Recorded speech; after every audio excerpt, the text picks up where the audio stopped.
Yeah, for those of you that were here and heard Anders, my colleague, talking about the history of the discoveries of the genetic code, etc., this would be a kind of continuation. But honestly, I didn't really know, since the theme of the whole festival is nature, and I was supposed to say something about genes also. It would of course be interesting to discuss such things if there are the genes for music.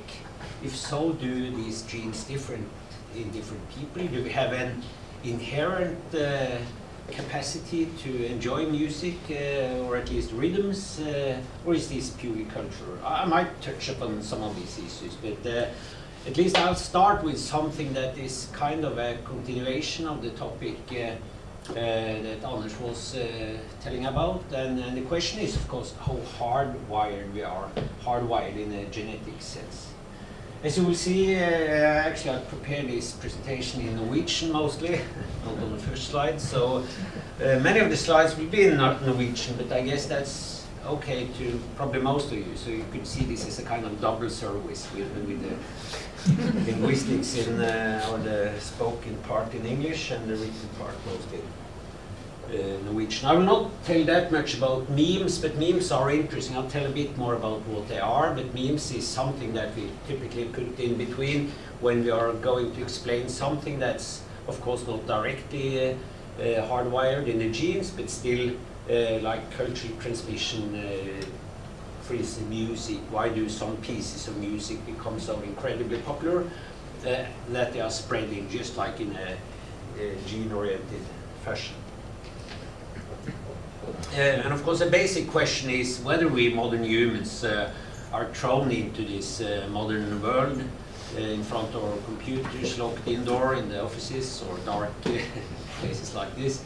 And whether is this something that causes trouble, because we still, after all, have the same genes that we had 10,000 years ago, more or less, with few exceptions then, or 100,000 years ago. And if so, what does these genes tell us? And here comes some of Norwegian. But of course, the core issue, and this is an old debate going way back, it's the debate about nature or nurture. Is humans made so by cultural impulses, or are we then, as I said, hardwired by genetic drivers? So is our behavior and preferences hardwired by genes? Are we, so to speak, marionettes under the DNA? See, we dancing under the instructions from the DNA. And then how much is locked or directed through genes, or then what we can call our nature. And if we agree, and I think we should do that, a fair amount of what we do and think and like, etc., are common for all humans, meaning that it's probably deeply rooted in the genes. Something is also individual specific, but it could still be pretty hardwired. It could still be something that is in our personal genes. But of course, genes are not the whole story, but they are important. So we have a kind of nature, and the question is then, what kind of nature? Is it the good nature, or is it so that the natural side of humans are mostly bad? That we are selfish and aggressive and all that, so that culture comes on top of this as a kind of smoothing and softening of this aggressive and bloody nature. And for those that watched, and probably the most Norwegians here did watch this brainwash program, are we born like this, or have we become like that? That is, of course, the basic issue. And this is part of the story that Anders told you about, the whole discovery of the genetic code, which has been seen as the ultimate answer to this. But I would say that even greater discovery, and these guys, Watson and Crick, a couple of others, were also instrumental in that discovery. That was the way of instruction. One thing is this double helix, the DNA, and how that's built up, and the two things it does, namely copy itself and also then direct the instructions to protein. And it's this last part that is, in this context, mostly interesting, because that is when you can see DNA as the kind of recipe for a human, the instructions for a human. And this was labeled central dogma, not less than a dogma. And the point is here that, well, in the center of the cell you have the DNA, which is read by its sister molecule RNA, which then produces protein. And in some sense, this is a pretty trivial biochemical pathway, of course. On the other side, this is basically also, since proteins are not only the thing that makes muscles, it also things that build up everything that we think and feel and that sort of thing. So in principle, you could say that this means that we, since we are the sum of the actions of all the proteins, you could say that we are governed by the DNA. DNA is the recipe for humans in general, and then we as individuals specifically. So of course the power of genes is something that we, not that often these days, but a few years back, often saw in the front lines of the newspaper. And typically is this, our destiny is in the genes. That's the classic.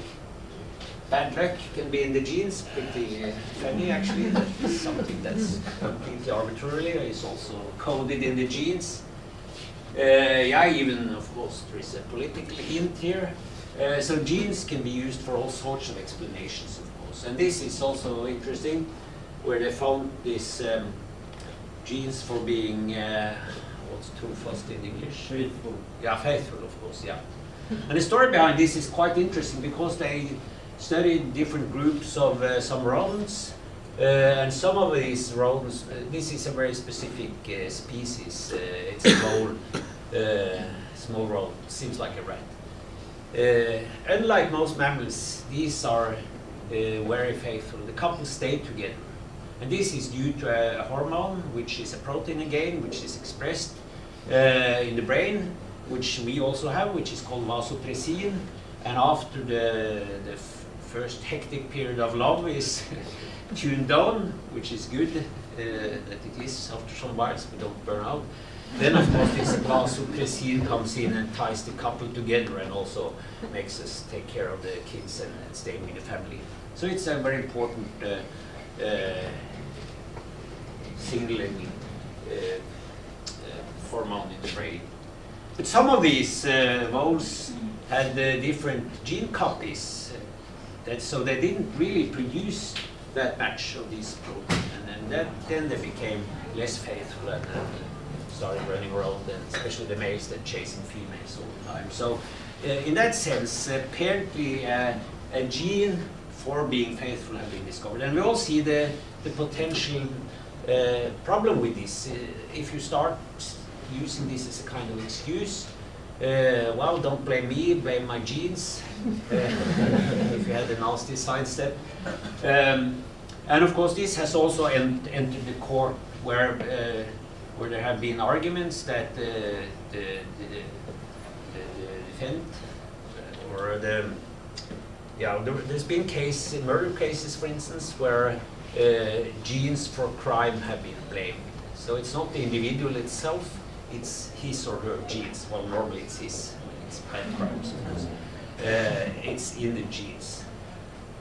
So of course this is it's a dangerous way, obviously. It's a slippery slope if you start excusing behavior due to the genes. On the other hand, it's obviously that genes also at the individual level do play certain roles. So people that are extremely aggressive or really unsocial or brutal can of course to some extent be rooted in the genes. On the other hand, we see that if this is used in the court or elsewhere, it's yes, it's really a slippery slope. But if we have all these kind of issues, genes and the common human nature, are we selfish and brutish, or are we actually better than we believe? I'll come back to this in a moment because that's of course a very important issue. And so is there a difference between races? I think we can bluntly say no. Well, there are some differences which has some medical impacts, but nothing that has with IQ and these things. Genes, gender and genes, I will not dig too much into this. Of course, there are some obvious differences, but again, to a large extent, trivial aspects, but to put that clear, there are obviously differences between men and human. It doesn't mean that one is more intelligent or one is better, just that we have different pros and cons, and genes on the individual. But this is, of course, an incredibly important issue, and we sometimes are left with the impression that it's all in the genes, more or less. But then a quite important discovery, and this is, so to speak, updating of the story where Anders ended. I think at some point in the 60s or even the 70s, one had the feeling that the puzzle was solved, the inheritance puzzle. You had the genes, they were like pearls on a string, and each gene made something specific, were linked with a specific property. Or at least few genes then, but at least it was pretty straightforward. So genes directed the traits, as we say. And it was pretty inflexible also. Of course, you had the mutations, unless you couldn't have evolution, but that was pretty much it. But then Barbara McClintock, already in '48, but probably because she was a woman, she didn't receive the Nobel Prize until '83, but she made this remarkable discovery that there were parts of the genes that were jumping around. She called it jumping genes, but it was not really genes. It's something in the genome that's not genes. And she discovered that in mice, all these strange patterns is not due to changes in genes, changes in these virus-like fragments of the genome that pops around. She discovered that something like 99% of the genome is the total genetic information in the nucleus of plants and animals, were made of something that was not genes. It was DNA, but it was not genes. And this has been one of my interests too, because we have this huge amount of non-coding DNA, which are not genes. So what do? And they create lots of fuss and flexibility, which run counters to the belief in the 60s that everything was straightforward and fixed and flexible. So if Anders showed you this library, the bookshelf, that would be the book about humans, which would be something, I think, like 6,000 issues, each of 500 pages, if you take these 3.2 billion letters that it takes to make a human. Well, it takes about the same to make a mouse, so at least higher animals is in that order of magnitude. But that books, if you open an arbitrary page, you would see that, or at least in principle, you could see that most of the text is nonsense. It would be Greek, as we say. It doesn't make sense. It's just strange letters and noise. But here and there you have pieces of meaningful text, and that's the genes. So what this RNA does is that it is actually able to extract these pieces of relevant information that together are the genes. I think this is incredibly fascinating. So what do all this other stuff actually do there? Is there for some purpose, or is it just a byproduct of something else? Or is it just like Richard Dawkins put it, junk DNA or selfish DNA? And I vote for the last. Of course, some of it has regulatory purposes, and probably some are pseudogenes or old genes that can be reawakened, but most of it seems to have no purpose or no direct role. But it's these jumping genes, as Barbara McClintock pointed out. And most of them are actually virus-like. I bet that they are closely related to virus, but they don't harm us the same way as virus do. And if you look at our own genome, it consists of lots of strange stuff. And most of these big parts, at least these, are virus-like fragments. Some are even retroviruses. Some are even bacterial genes that we have inherited some way, probably via real viruses. So the only thing that are genes is this very small piece of the cake. Less than 2% of our genome in our cells are genes. So it's incredibly interesting. And of course this makes more flexibility to the genetic code than we tend to believe. Well, this is bunch of text in Norwegian that pretty much says what the last graph said. But this has interesting implications also for diseases and probably also protection against diseases, because it makes the genome a bit more flexible than it usually should be without all this junk. And that means that it's often harder for bacteria and viruses to attack us. Much more to say about it, but it's just quite interesting fact that we know of this discovery. And this is one of the reasons, recent really huge discussions in biology, the meaning of all this junk. Then of course there are discoveries that makes more flexibility or noise to the system. An average human is made by 90% bacterial cells. Not only me, you as well, consist of 90% bacterial cells. Of course, in terms of biomass, it's more of me than the bacteria because my cells are larger. But the total genetic variation in bacterial genes are much larger than my own genes. So of course, this is also something that has come up. You have probably seen it in this discussion, the role of the gut flora.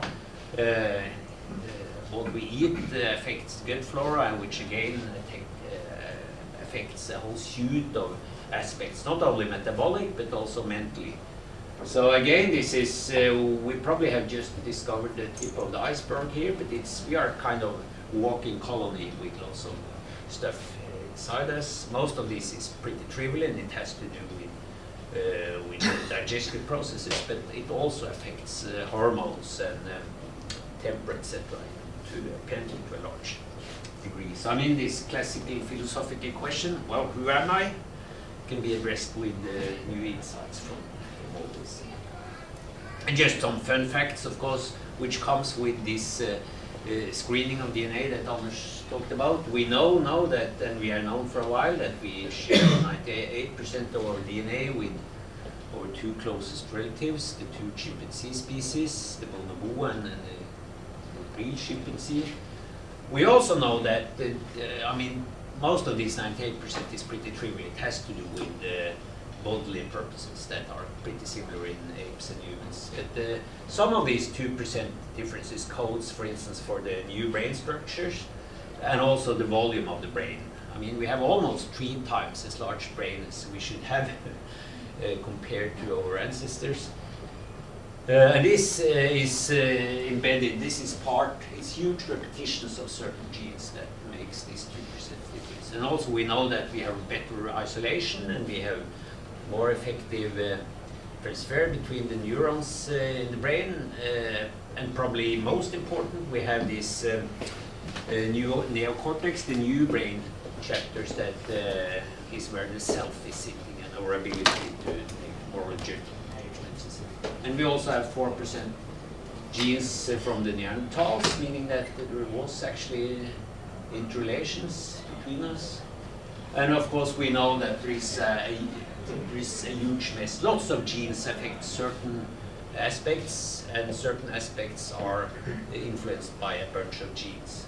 Which also means that this pretty naive idea that it would be very easy to make designer babies or designer humans, but just by pushing some knobs here and there and fix a few genes, and whips, you would have a much smarter and more healthy human. Of course, that's not that trivial. I doubt we will ever reach that level because not everything, but so much of the genetic activity is interrelated. So if you start fussing with something, you can really fuss up things that you do. Yeah, just a few words before I move to the other part of the talk. Then we have the epigenetics, which probably most have heard about.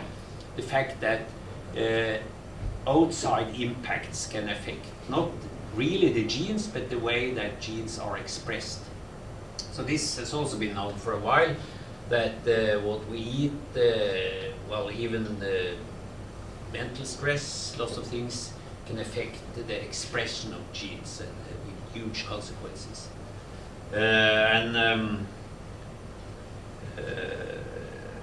Quite interesting. Most of this stuff has been observed in identical twins. With mice, you can do this experimentally. So these are clones of the same mice. They have exactly the same DNA. But this one has been fed different than that. Well, then you can say, well, there is no wonder why it has become fat. But it's not really accumulation of fat because it has eaten more junk food. It's that different genes are turned on in these mice compared with this. And you should note that it's also changed the color of its fur. But the interesting thing is that when these mouse get babies, even if the babies are raised with exactly the same treatment and food, the babies of this mouse will tend to look quite a bit like her, while this would, the normal mouse would have normal kids. So this change in the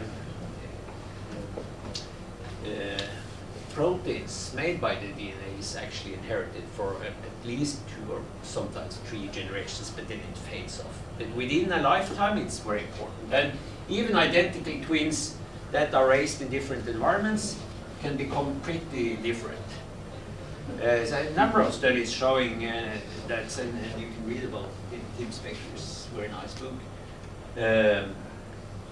how identical twins can become quite different. So it means that, yeah, the environment probably has a huge impact, but it doesn't mean that genes are irrelevant, by no means, but they are more flexible. The whole stuff is actually more flexible. Yeah, of course, how the way this proceeds now is that all of us can, for a few thousand kroner, get our own DNA sequenced, like Craig Winter was the first to do that in Norway. Dag O, who's a professor in medical genetics, the first one who did it in Norway, and nowadays it's pretty trivial. And then you get the iPad. It's quite cool actually, with a very nice interface, and you can scroll all your genes and what they mean. Of course, the dangerous part of that is it could make fresh people ill if you start looking and see that you have, well, I have a 5% increased risk of this and that, which we all have, of course. I mean, it's probably nothing you need to do if you not are aware of something that are strictly inheritable and that you can do something about. But of course, you can imagine that insurance companies and employees and partners, for instance, show my idea. If you propose to your partner, she would like to see your gene map before she accepts, etc. But at least that's something that softens up, I should say, something about this concept of genes as strictly determinants of everything in life. As I said, it doesn't mean that genes are not important or not relevant, but things are more complex, and obviously the environment do indeed play a role. Then a few words about the cultural evolution, because, as I said, we have the Stone Age genes still, but still we somehow manage to deal with this incredibly rapidly evolution or cultural evolution. So how could that be?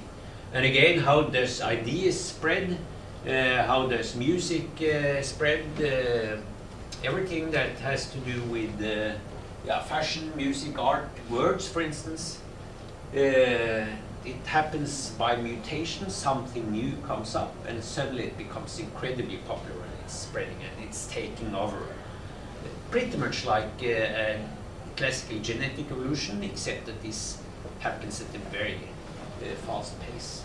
So whether you should call these memes or not, you could just call it cultural transmission, but at least the word memes has been invented by someone.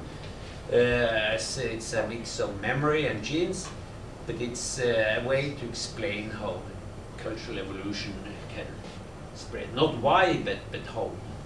Because unlike genes, you could have very strange mutation. It's not only things that are healthy for us that can spread like genes.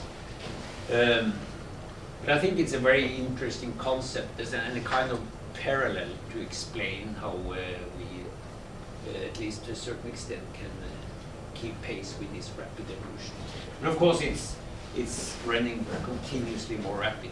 That's the point. So it's a kind of spinning wheel with cultural evolution that runs faster and faster. But then I thought I should end with some words about probably what the intention of the festival in some ways, and this of course has also with genes in some way. So far I'm speaking about the nature in humans, nature in terms of genes or something that's inherited. Then we can talk about humans in nature. And one thing that has always wondered, when I was younger, I used to be a glacier guide here for many summers. This is the nicest glacier in Norway. You cannot see the nice part of it from here, but it's these blue cracks, and you can go through blue tunnels, and it's really, really marvelous. And it's in Jotunheimen. And then we often went up here and then to the highest peak in Norway, Galdhøpiggen. And often when I went down, I stopped here. This was somehow my favorite view, and I often stood there and wondered, what is it by this really inhospitable landscape that really makes me like it? And of course, lots of people with me have a kind of pleasure in this really partly dangerous and inhospitable landscape. Is this inherited in the genes? Is this memes, or is it kind of strange cultural addiction? And by the way, the names of many of these nice mountains and glaciers hint that it has not always been like this. I mean, this mountain is called the Styggefjell, Styggehø, the ugly mountain, which of course I think it's a beautiful mountain, but in older days it was hated because when they drew the cattle here, you often had avalanches or rocks falling down, so that was what earned its name. And here you also have the Devil's Glacier because it sometimes throws ice down. So these names hint that you had this kind of fear for the nature, which is quite obvious. But again, much of this addiction to nature can also be explained by genes and brains, but I think it's a fair mix of culture and nature when it comes to the way we perceive nature. And again, one obvious example of that is how nature is portrayed in art. If you go back and look at the first paintings from the 16th and 17th century, those that were not imagine sort of pale kings and queens or castles, but of real nature, all had this impression that nature was a kind of enemy. And I mean, the human project has in many ways been to conquer nature. Because nature was something with the dangerous stuff in there, these incredibly black and completely unrealistic mountains and the glaciers, which again is something that really is threatening, and it's always some small helpless humans in front. So lots of paintings like this from that period. But then gradually we started actually to be able to tame nature and rather take advantage of it, and this is pretty well reflected in art when the image becomes softer and more realistic, or even romantic. So I think this, yeah, we could of course also imagine that we have a kind of epigenetic imprinting of nature, that we modify the way that the neurons in the brain perceive this. I don't know, that's something we can speculate. But at least the images of this reflects that obviously there is a cultural change in the way we perceive nature. But then also there is a huge literature studying if there are certain types of nature that we fancy more than others, and it definitely is. And across all cultures there is an obvious likings of savanna-like landscape. When you have this open park-like landscape with not too dense forest, with some trees here and there, and water, like this picture which I took in Okavango Delta, which probably is the most beautiful part of savanna landscape. People seem to have an addiction for this open landscape with some shelter behind, and you often see fireplaces in places like this, suggesting that this is something that has always been there. So the idea is that the preference for this type of landscape, or certain types of landscape, is, so to speak, imprinted evolutionary in us. This is the landscape that's given us shelter and food for a long time. Yeah. This guy was, we went into the savanna here without any more protection and these palm leaves, but our local guide, he really had a fear for the savanna, although he liked it a lot. So he brought these big leaves with him. His name is Electricity, by the way. And the idea was that if a lion popped up, he would not chase him because he would seem larger than he is because of these leaves, so it would go after us. But anyway, this savanna-like landscape is of course something that has been the model of the modern parks to a large extent. So the park reflects pretty much the savanna-like landscape. And the idea is that when we tame nature and nature become more a friend, and even more so when we moved into big cities and we started belonging back to nature, we created these parks in the imagined scenery of the savanna. I don't know if this is true, but at least it's pretty serious literature out there studying this phenomenon and saying that, well, there are certain types of landscapes that we are genetically imprinted to like. What about other parts of nature? Edward Wilson, actually the man who invented the term sociobiology, has also written quite a bit about endangered species. And he also invented this idea about a kind of empathy for nature, what he called biophilia. And he also argued that this is something that's inherent in humans. Even he said potentially dangerous animals like a wolverine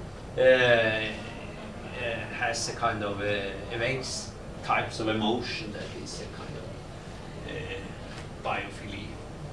Again, I think this is not really rocket solid science, perhaps not even rocket science, but at least it's a serious number of papers out there that address these issues and claims that we have this imprinted affinity for nature.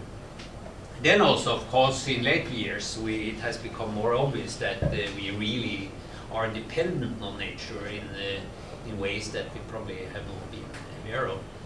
And this concept of nature services has popped up, which has basically been given an economic twist as an argument for even the free services that we take for granted actually should be valued more, and we don't realize it until it's threatened. And it also has a huge economic value if you need to use that argument. Many of us would resist to use too much economic arguments for conservation of nature, but sometimes that's useful too.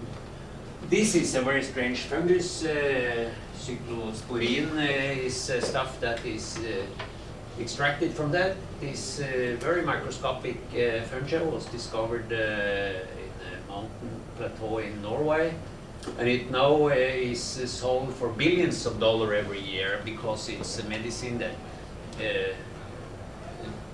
really changed the transplantation surgery.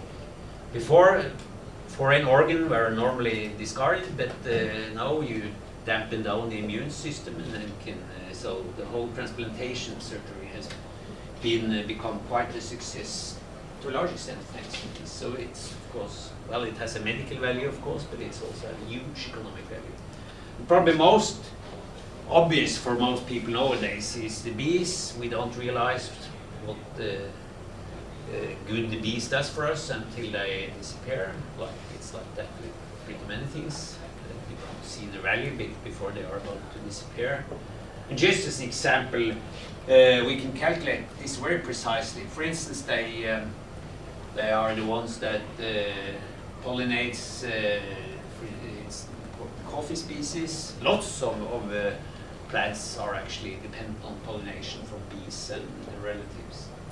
In this case, you can calculate the annual value of this coffee species and multiply it by the fraction which is pollinated by bees, which are 39%, and whoops, you get the absolute value of bees. And even the calculation is even easier with this species because it's 100% pollination by bees. Actually, it's a quite interesting story also for in Southern America. There was a huge coffee plantation. They had a small piece of forest left. Someone argued that they should cut down this because it would provide a few more acres for the coffee plantation. But then some clever, smart biologists, as biologists of course often are, said, well, let's check what is here before we clear cut this small forest. And it turned out that there was a colony of wild bees there, and it was these wild bees that pollinated the entire coffee plantation. If you had cut down that little piece of forest, the value of the coffee plantation would have dropped to 0. So again, it's a kind of a hint that we are really dependent on nature, both mentally and also economically. But of course, I would say the real value of nature is related to our feelings for nature, whether they are culture or natural. And I mean, it's obviously a mix. It's both nature and culture. I mean, the more distant you are from nature, the more intense your longings for nature tend to be. I remember a story by a well-known Norwegian, Hjeltnes, and he said to me the story was true. It was a group of Dutch people coming from Amsterdam, and they had not really been that much outside the city before, and they went to Norway by bus, and on some of these really remote mountain plains, they asked the driver to stop. And the driver said, why stop here? There is nothing to see here. No, that's exactly the point. We have never seen nothing before. Really, this devoted longing for nature is, of course, obviously partly cultural, I think you can say that. But there are some very hard facts also that hints on our dependency to green stuff and nature, also in a life quality context. Lots of studies have shown that there is less pain, less fear, reduced blood pressure, less stress hormones, etc., etc., etc., in humans that have been in contact with animals or nature, or just have a green view, or even seeing movies, so it has pretty much the same impact. So this has become a big thing in, for instance, American hospitals, where they start showing movies before people are going to surgery, for instance, and also after, because it reduces the recovery phase. So the point is that it actually rises life quality substantially. And it has also been used with on patients with different types of disorders. And interestingly also, it has been shown that nature stimulates creativity, so many of these smart business people have realized that it pays off to have green plants in the environment, or even a park outside that the staff can whisk over. But there is this huge list, which is, and this is really hard science that shows what I would say is the real value of nature, and also the dependency of nature. So to try to link all these very complex topics together, which is actually possible, I would say it's we could use Darwin's phrase here of the entangled back, not tangled, but entangled back. It's all tied together. The human nature is obviously related to humans in nature. The way we perceive nature and also the way we misuse nature is part of the nature in us, or the genes, and to say it more technically. Also, I think there is no strong boundaries between nature and culture in general, and especially not when it comes to our addictions and preferences for nature. Where the gene stops and the memes take over, I think that's impossible to say, although it's an input from both. Yeah, memes builds on genes, of course, but it operates at a completely different time scale. So if we should end with a bit of a conclusion on human nature, I think we could say that it's generally better than we believe. I mean, one important issue of humans is that we are evolved as social animals. That's the root of our success. That means that groups that have had members that have been able to cooperate and share things and have empathy and sympathy and even moral behavior have been more successful than groups consisting of selfish single players. So it's very natural for humans actually to be good in a sense. I mean, obviously it's easy to see the selfish and aggressive side of humans, but I think that's exaggerated by the press and the way we see the news. The way it is news is simply because that's not what is normal. And what people normally experience through a lifetime is mostly friendly people. So human nature is absolutely better than we tend to think of. And of course, morally it's a perfectly rational and natural thing of humans. It's nothing that has to come from culture or from heaven or whatever. It's inside us. I think this is a very important message, because it also has something to do with the way we perceive ourselves. I mean, if we perceive ourselves as selfish and aggressive, then it has to be a kind of self-fulfilling prophecy, or whatever it's called. If we have the idea that we are actually quite good, which I think is true, then that has some implications too. But I should say that in the context of environmental stress and degradation of nature, climate impact, all that, we see the really bad side of humans, which is our evolutionary short-sightedness. I mean, it has paid off to take the goods as much as you could in all our prehistory. There will be few humans and an endless nature. Now this has shifted.